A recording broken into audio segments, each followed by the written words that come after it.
a las llamas del porvenir. La historia contada aquí y ahora es una de esas anécdotas ocurridas hace ya muchísimo tiempo, hallando su origen en posibles rumores, y que ahora son narradas por los más ancianos a todo aquel que esté ávido de escuchar un buen relato lleno de misterio, fantasía y eventos desafortunados que posiblemente fueron mera coincidencia. Todo comienza en el norte de España, en el corazón del condado de Treviño. En este lugar existe un pueblo sumamente religioso, tan antiguo como el árbol más viejo ahí plantado. Su nombre, que quedaría grabado en el corazón y la mente de muchas personas, es Ochate. En el año de 1295, Anselmo y su esposa Felicia habían llegado a Ochate desde Añastro, otro pueblo del condado de Treviño. Su motivo para mudarse fue que buscaban un nuevo comienzo en un sitio con pocos habitantes y donde crecer y envejecer sería más tranquilo. En la parte sur de este lugar, un poco alejado de los demás hogares, la pareja encontró una casa de mampostería abandonada que encajaba perfectamente con sus necesidades. Aquí fue donde se instalaron definitivamente. Nadie en el pueblo dio objeción, a diferencia de los más ancianos que sí pusieron mala cara a la llegada de Anselmo y Felicia, aunque las razones de su disgusto se las guardaron en sus más íntimos pensamientos. La casa, la cual tenía un solo piso, estaba constituida en 3 secciones que colindaban una con otra. Eran 2 habitaciones y una especie de sala donde más adelante construirían un horno para calentar lo que tuvieran de alimento.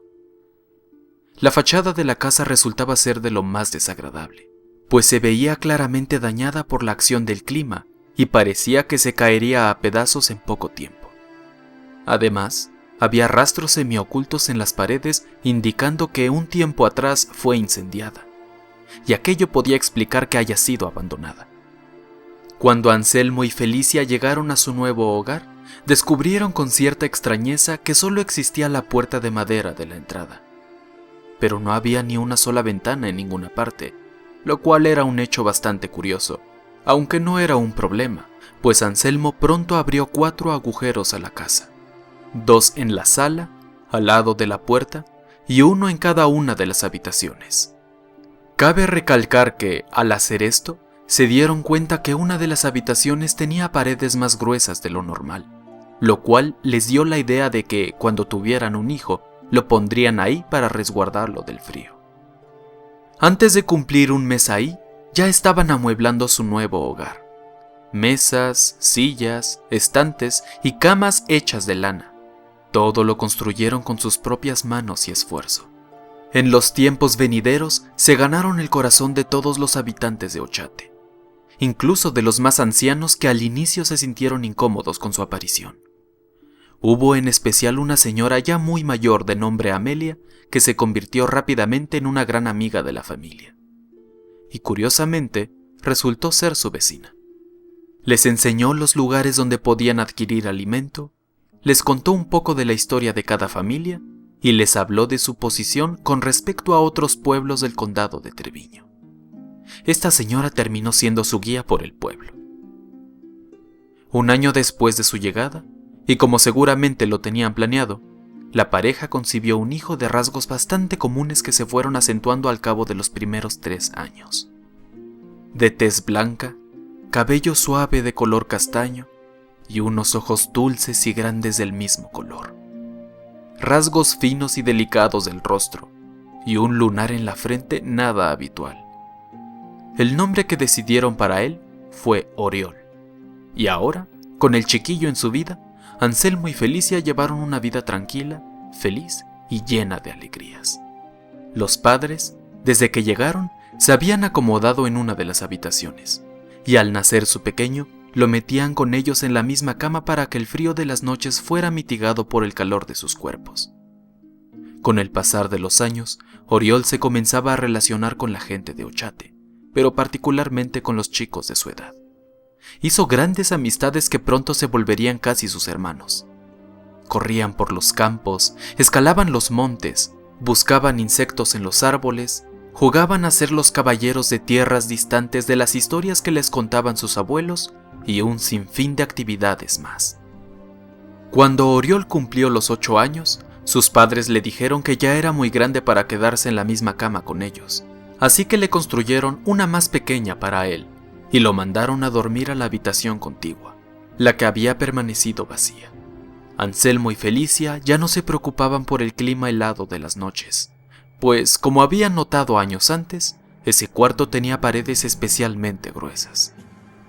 Al principio, a Oriol le costó muchísimo trabajo adaptarse a este nuevo espacio. De hecho, fue todo un tormento para sus padres.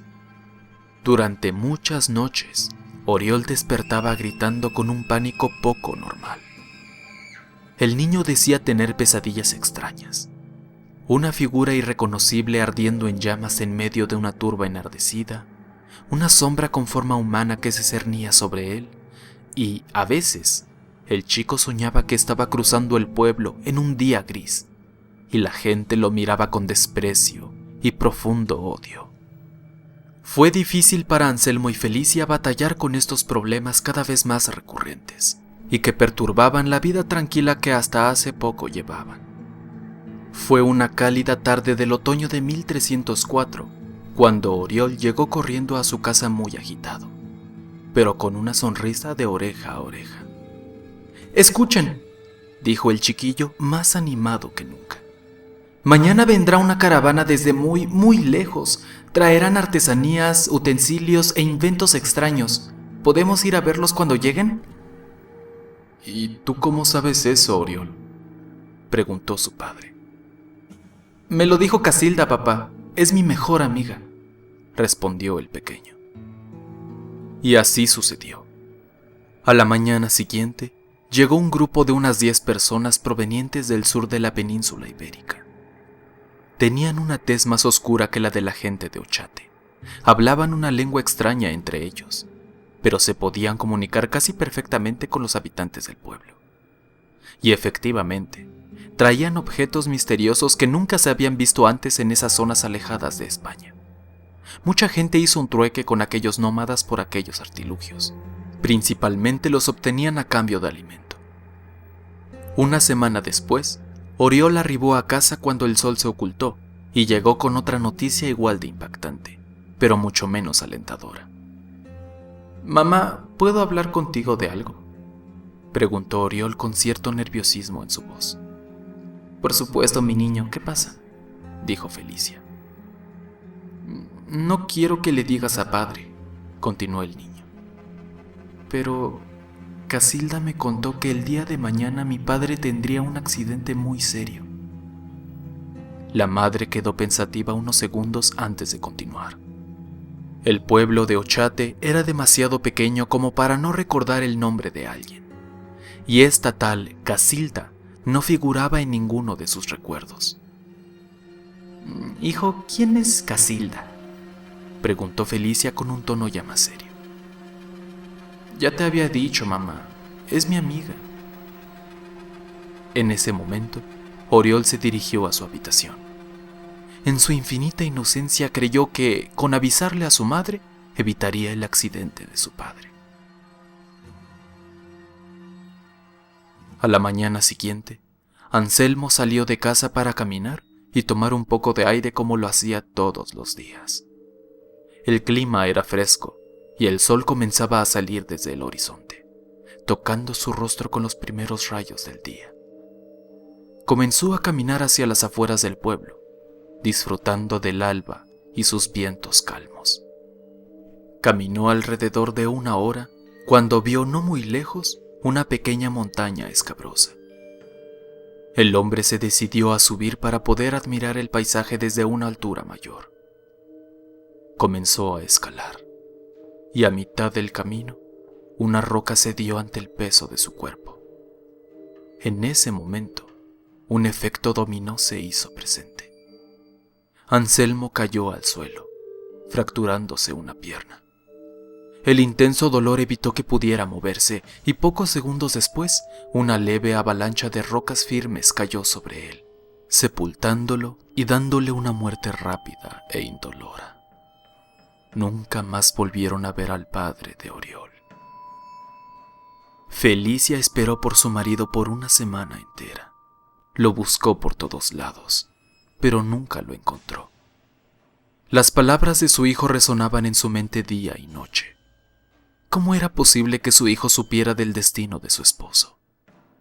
Ella y su hijo quedaron devastados, en especial el pobre niño, que creyó que, de algún modo, todo había sido su culpa. A partir de entonces, a Oriol se le empezó a dificultar relacionarse con los otros chicos de Ochate, pero esto no parecía afectarle. De hecho, ni siquiera parecía importarle. La razón era que en realidad siempre estaba acompañado, o eso decían los demás niños del pueblo.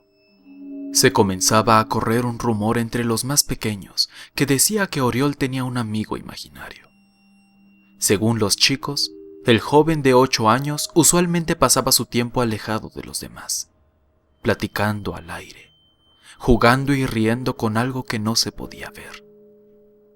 Cuando estos rumores llegaron a los oídos de Felicia, no se preocupó demasiado, porque creía que era algo relativamente normal. Con el pasar de los días, se dio cuenta que las pesadillas de Oriol habían cesado hace ya tiempo.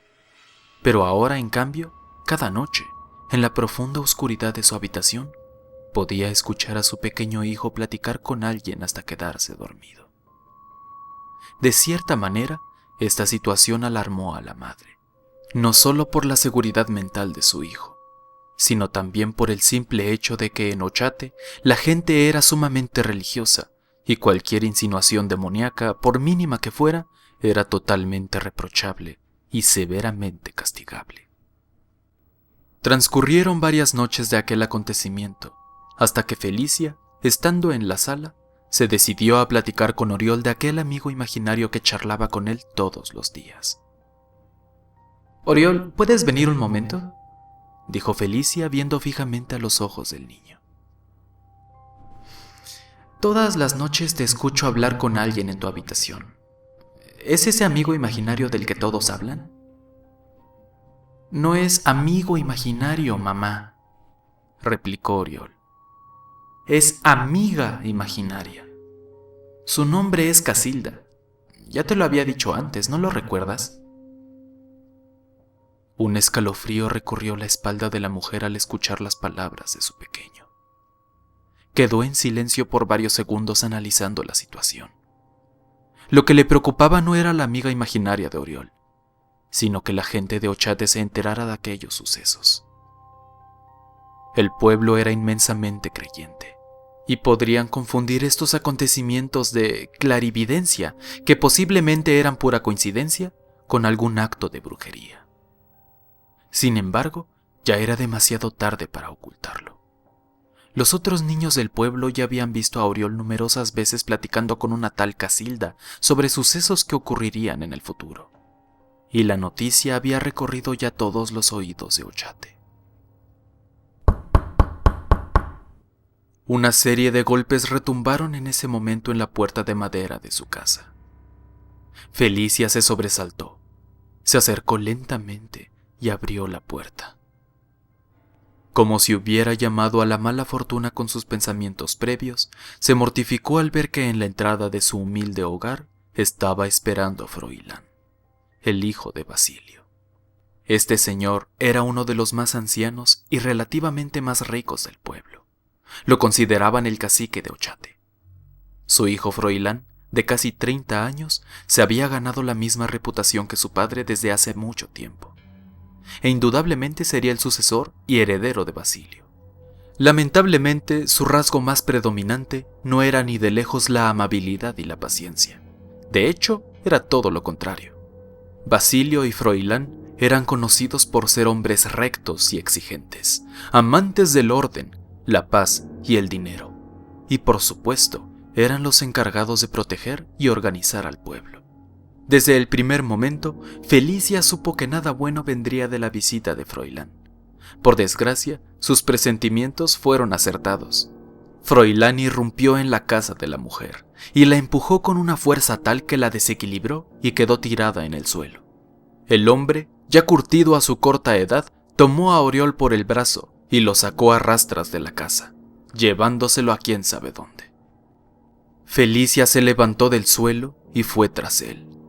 En ese instante, haciendo un esfuerzo demasiado grande debido a su edad, Amelia, la señora ya mayor que se había vuelto una amiga de la familia, salió de su casa y le gritó que se detuviera. Alcanzó a retenerla y la llevó hasta su casa. La sentó en una silla de madera ya carcomida y desgastada, y con una voz ronca y temblorosa comenzó a hablarle.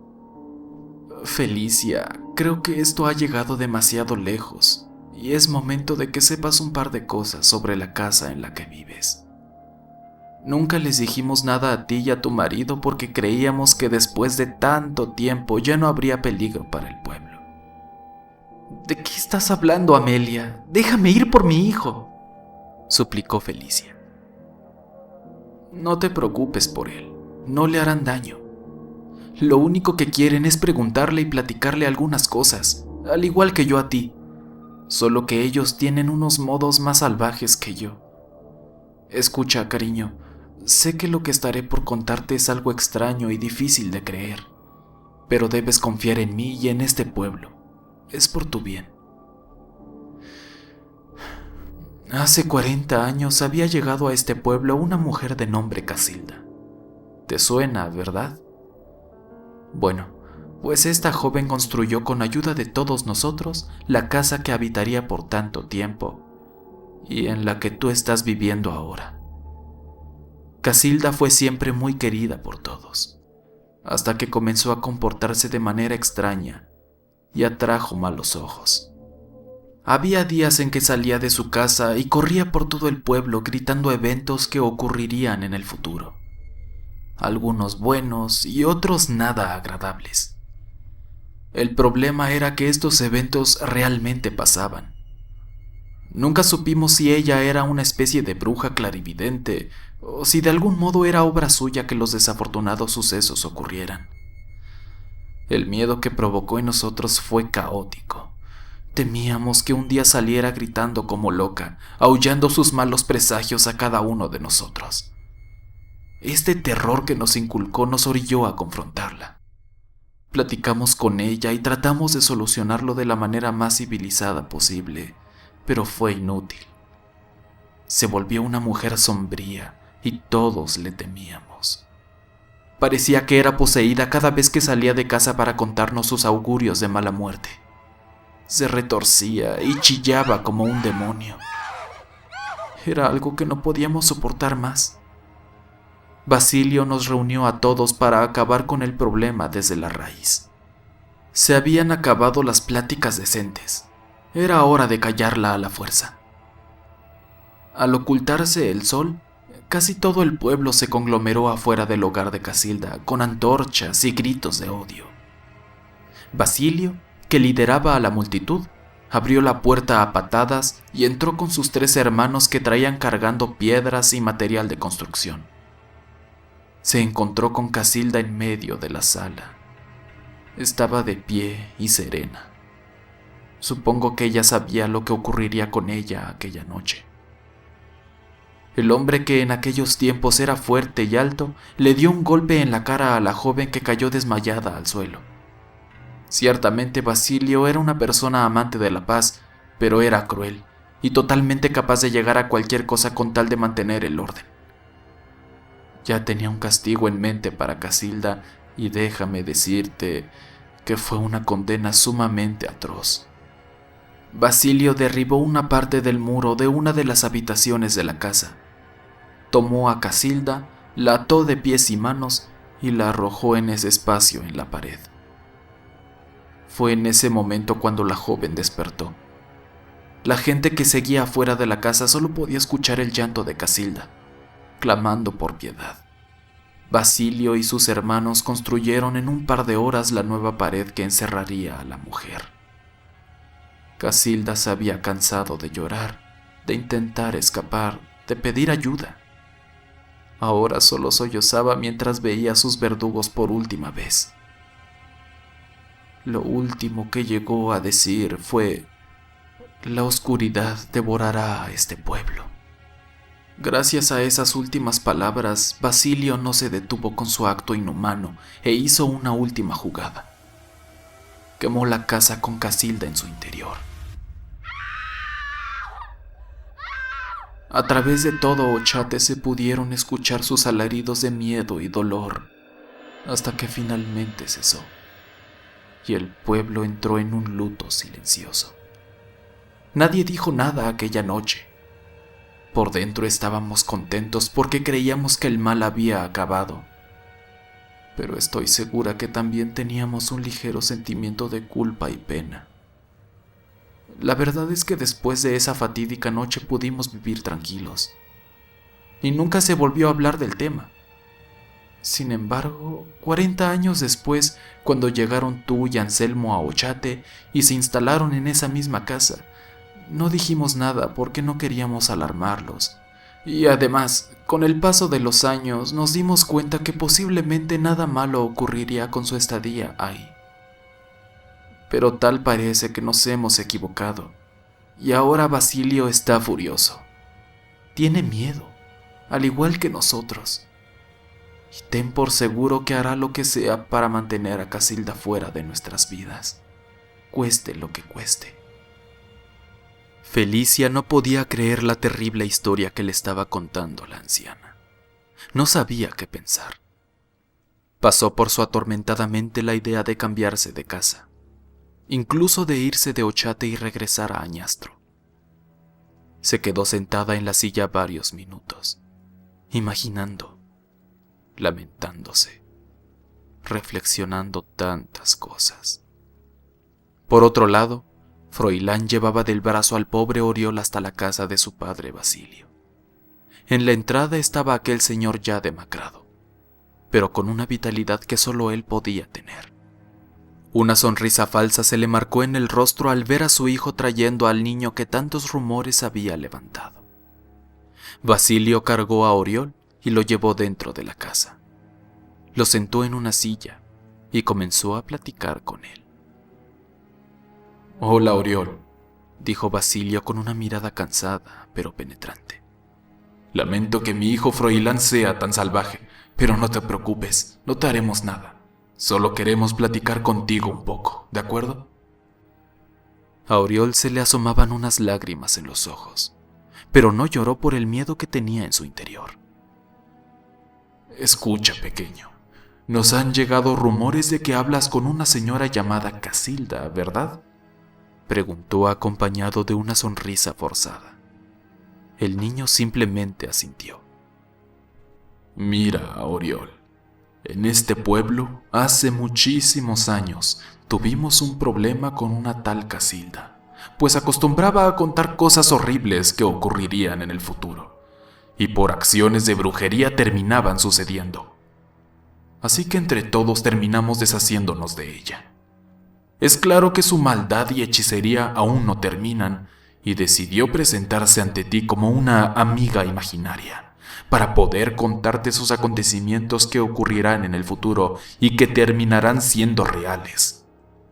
Apuesto a que ya antes te ha contado algo que se vuelve cierto, ¿no? Bueno, lo único que queremos es que dejes de hablar con ella. Así de simple.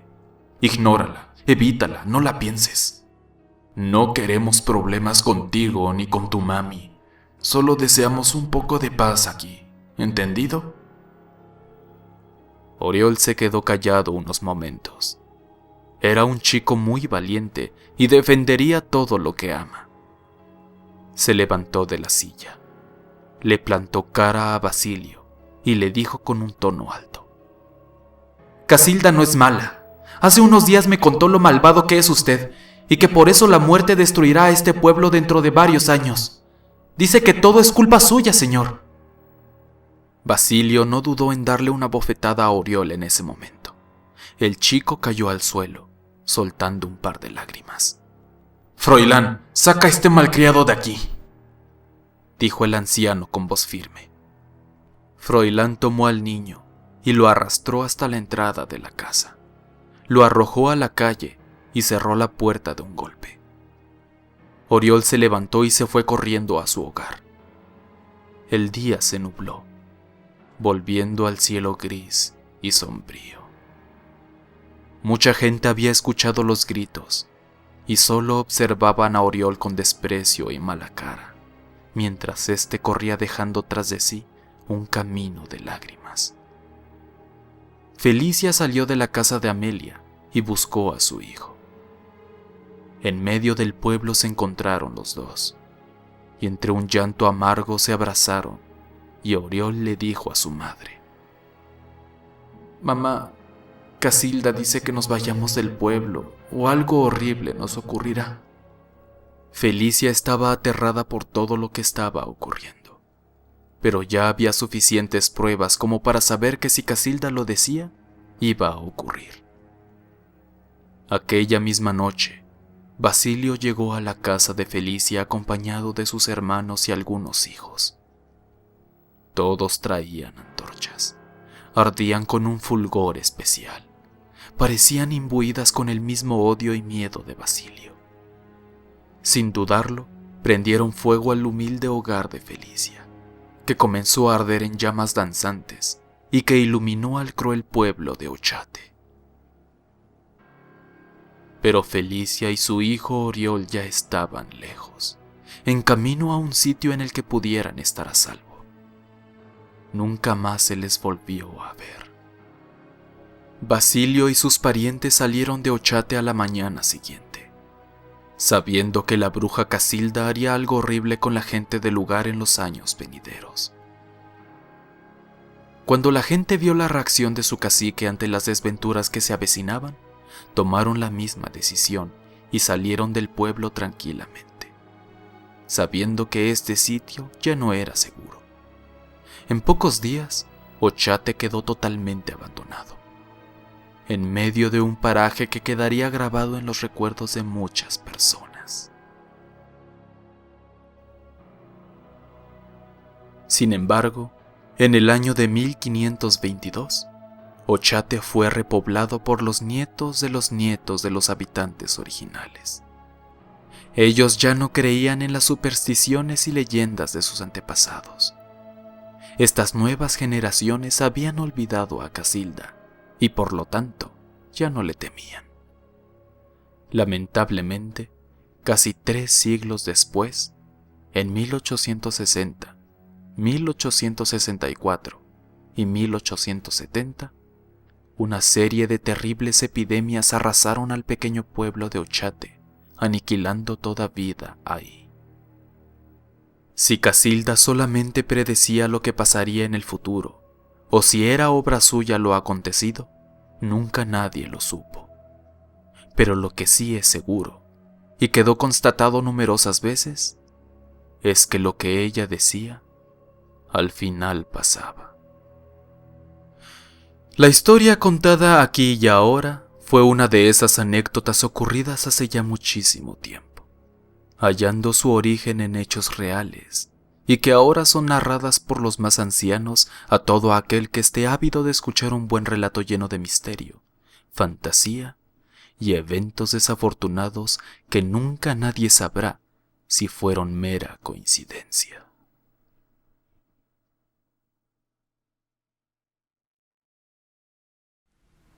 Únete a la oscuridad. Suscríbete, comparte y dale like para más videos.